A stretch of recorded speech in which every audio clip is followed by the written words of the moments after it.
Now, by that I mean we aren't talking about wind or solar or even atomic. We have other formats of energy that. And here was one of the old-time developments. Oh. Now I happen to know the guy who put that together. Mm-hmm. How far does this date back? March? No, Mach 1.2? I know it doesn't say, but in actuality, it's way back. The first, really? We must be at least 30 to 40 years. 60s? After the Roswell crash, in the first week of July of 1947, it is alleged that the alien bodies in the craft are taken to Wright-Patterson Air Force Base in Dayton, Ohio.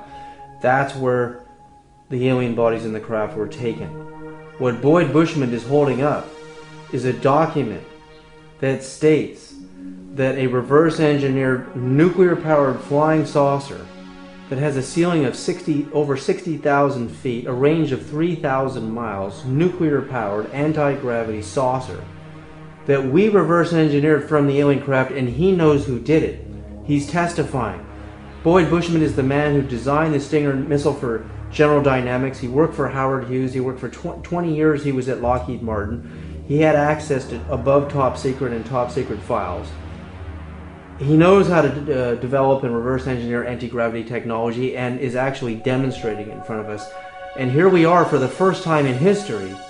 He is showing us proof that at Wright-Patterson Air Force Base, we reverse engineered flying saucer technology. In 1959 was the first date this thing flew. I mean, this is incredible. He's giving us what no one has ever been able to find before.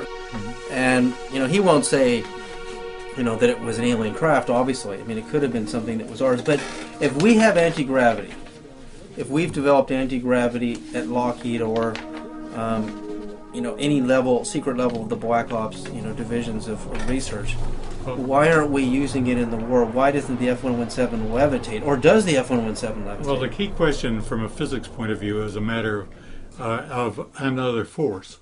Mm-hmm. The question is are there more forces beyond the 4 or 5 forces that we're all acquainted with? Mm-hmm. The strong force, that's holding. The strong force, I understand that. The strong force and weak force, electromagnetic force, and gravity.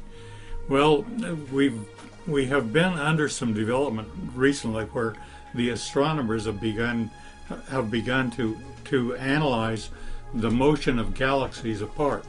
Right. And we have identified that indeed the galaxies are being impelled apart. Mm-hmm. We used to say at increasing velocities. The recent data and the better data says that there's still a repulsing force. Well, a repulsing force is an anti-gravity. It's stronger than gravity. Literally. Mm-hmm. Newton says for every action there's an equal and opposite reaction, right? Well, okay. If that's true, then I don't know. Don't let me get this thing lost, but if I let this fall on this carpet, mm-hmm. if I had concrete, if its elasticity mm-hmm. was the same, then the best that it could do would be to come back to the same height that I drop it from, right? Right. And if it came out higher than that, then I would have violated Newton's law of equal and opposites, right?